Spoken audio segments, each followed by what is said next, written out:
This is a story that my longtime friend Michael, someone I've known since youth and who always embodied strength and confidence, once shared with me.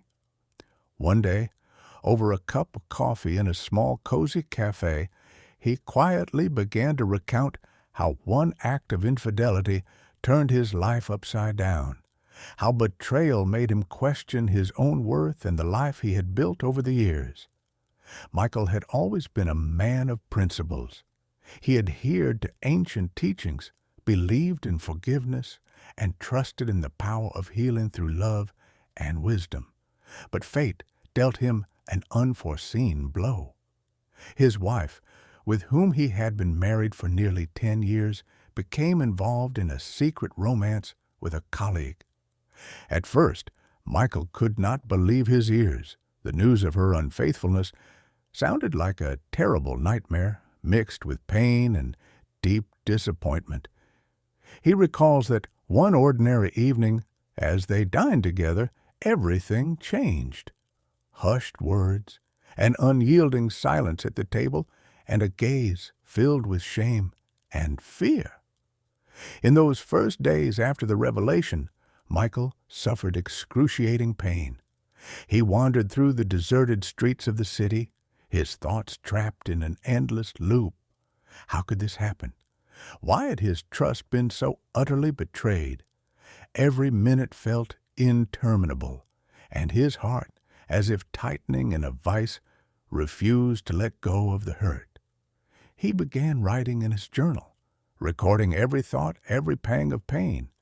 His words poured out quickly, like rain washing over everything, leaving only cold droplets on the page. At first, his entries were filled with anger and a burning desire for revenge. He dreamed of making his wife and that colleague feel the same anguish he endured. Night after night, he caught himself imagining their suffering, devising schemes for retribution. But the more he dwelled on it, the clearer it became that revenge would not restore what was lost, nor heal his wounds. Instead, it only deepened the sense of emptiness and loneliness. One day, while Michael was walking through a park in a drizzling rain, his gaze fell upon an old bench where an elderly man sat, lost in deep thought. The man was silent, but his face told a story, etched with years of pain and tempered with the wisdom gathered through hardship. Michael sat down beside him, and a conversation began. The elderly man shared stories from his life, explaining how he had once endured a betrayal that nearly broke him, but eventually learned to forgive. His words were simple yet profound. "I realized that holding on to resentment is a burden you carry for life. Forgiveness isn't about excusing the offender, it's about freeing yourself." Those words stirred something inside Michael. He remembered his mother's lessons, that forgiveness is the path to freedom.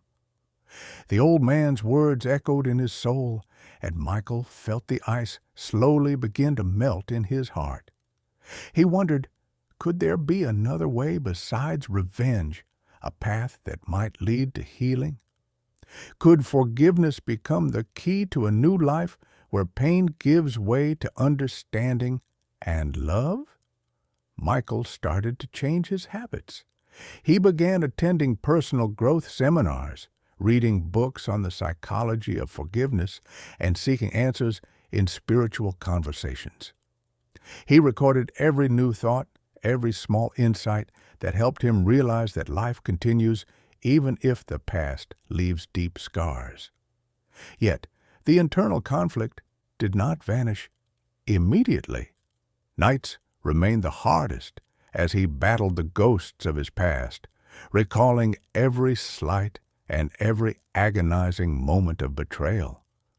His soul was torn between the urge to let go of the pain and the pull to punish those responsible.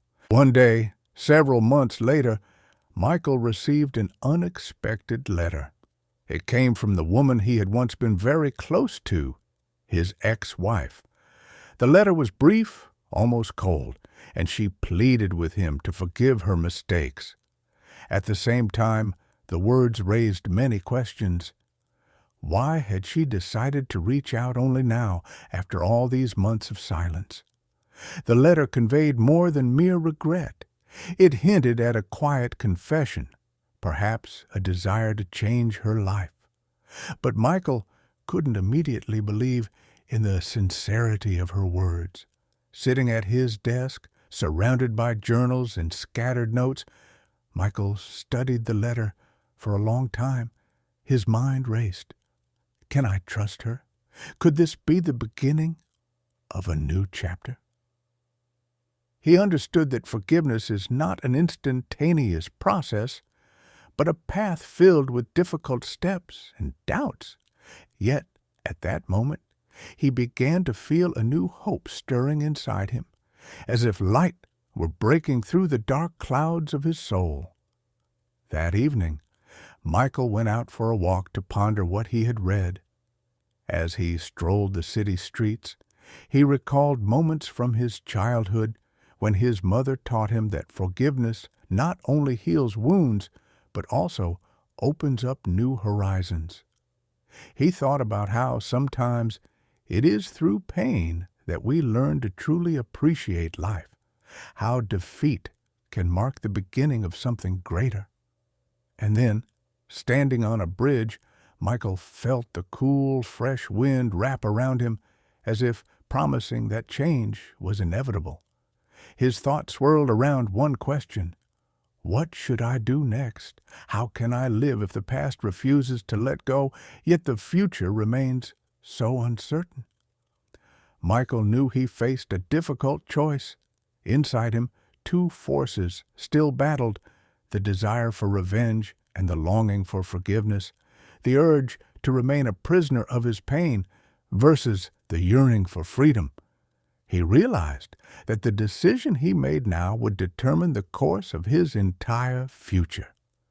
The next day, Michael resolved to move forward. Gathering all his strength, he wrote in his journal, "I can't live with this pain any longer. I must find a way to let it go so I can live again." Those words marked the starting point for him, though the road to inner healing proved long and full of obstacles. Michael began sharing his feelings with close friends. They listened to his stories, offered support, and suggested various pieces of advice, but no one could provide a ready-made recipe for happiness. He started seeking answers in religious discussions and attended support groups where people recounted their hardships and how they overcame even the darkest moments. Every new account, every story, gave him food for thought. More and more he wondered, could forgiveness be the true path to healing? Can it restore the lost meaning of life?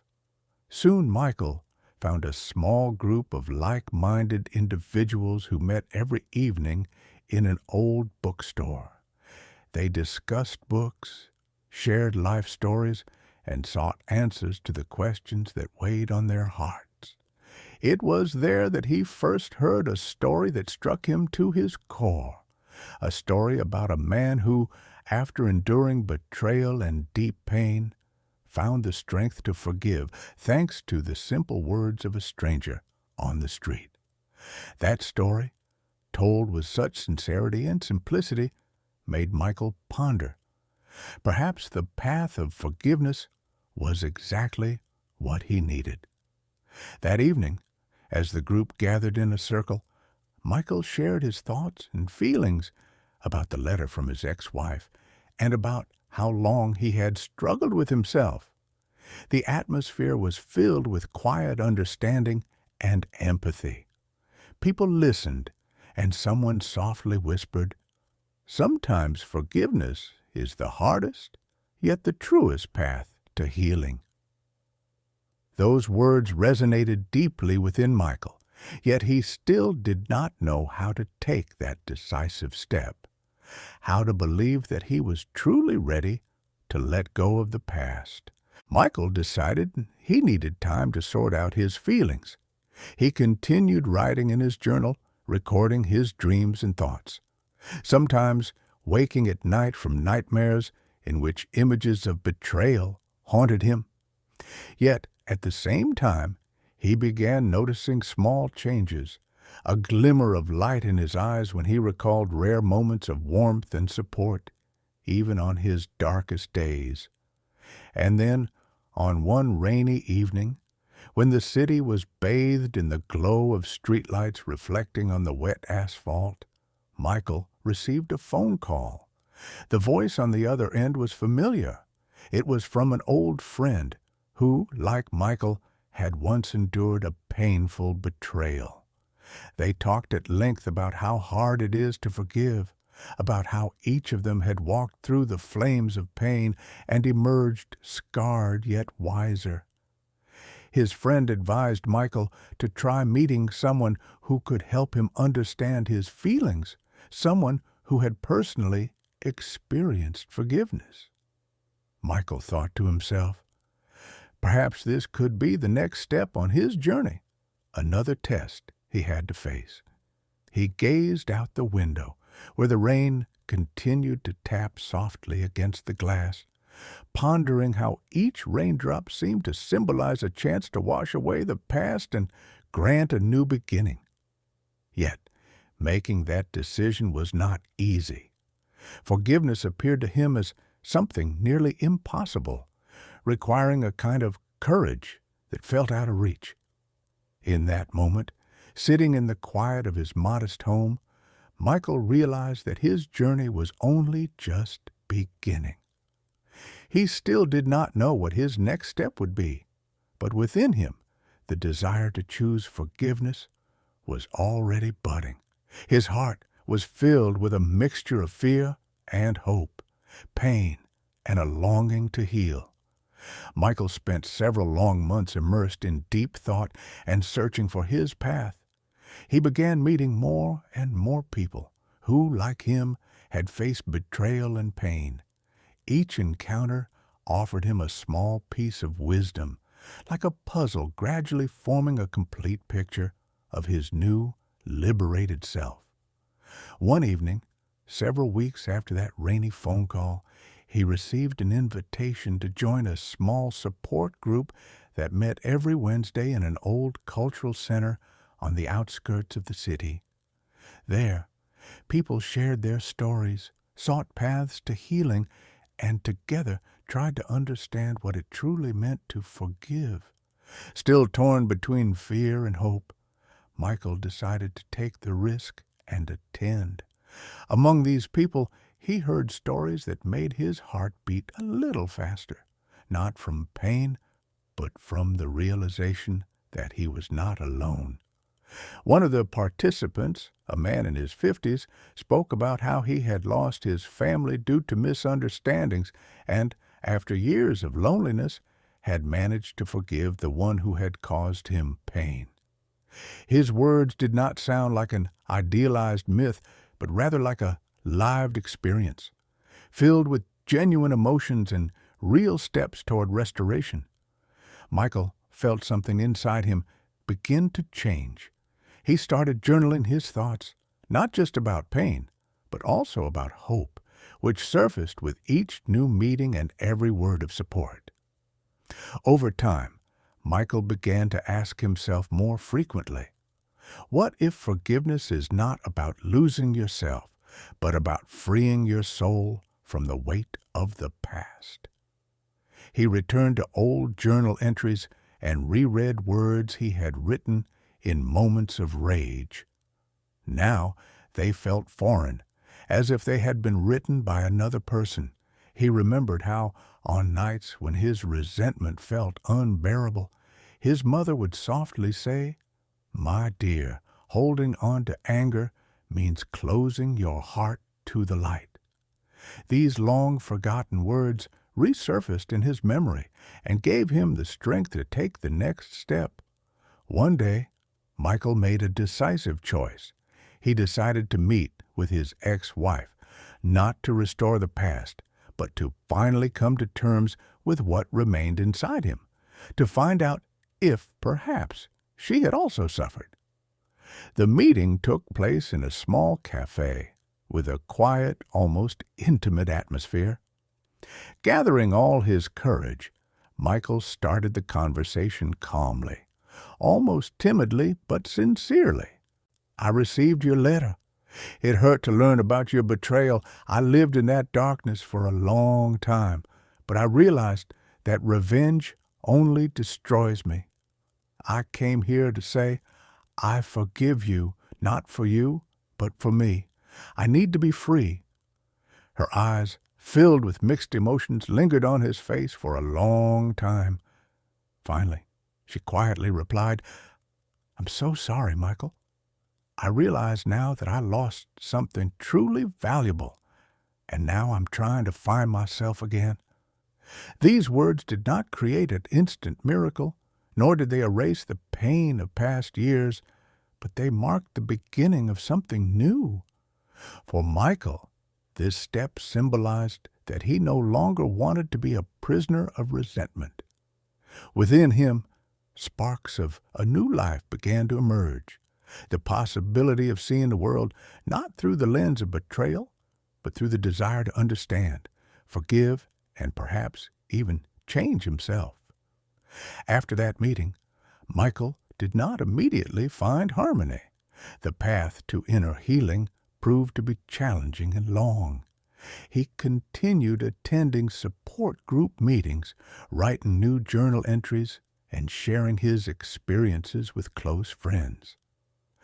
With each passing day, he felt his soul becoming lighter as darkness slowly gave way to the light of understanding. He began publishing his stories in a blog, and his writings resonated with people who had faced similar struggles. His videos, where he spoke about pain, betrayal, fear, and then about small steps toward forgiveness, became a refuge for those seeking comfort and hope. Michael often repeated in his writings, "I cannot change the past, but I can create a future where resentment gives way to love and acceptance." And although the process was not immediate, many days were filled with doubt, many nights with anguish. Over time, he realized that this very journey, filled with trials, had given him a new life. His story was not an ending, but the beginning of a continuous search, where each new day was an opportunity to choose, to forgive, and to be free. Sitting in the quiet of his home, Michael looked out at the shimmering city lights and thought about how the true path to healing was still unfinished. He knew that new challenges and new encounters lay ahead, new stories in which he would continue learning to let go of pain and find joy in life's simple moments. And the question he kept asking himself over and over again was this: can each of us find the strength to forgive when the pain feels too deep?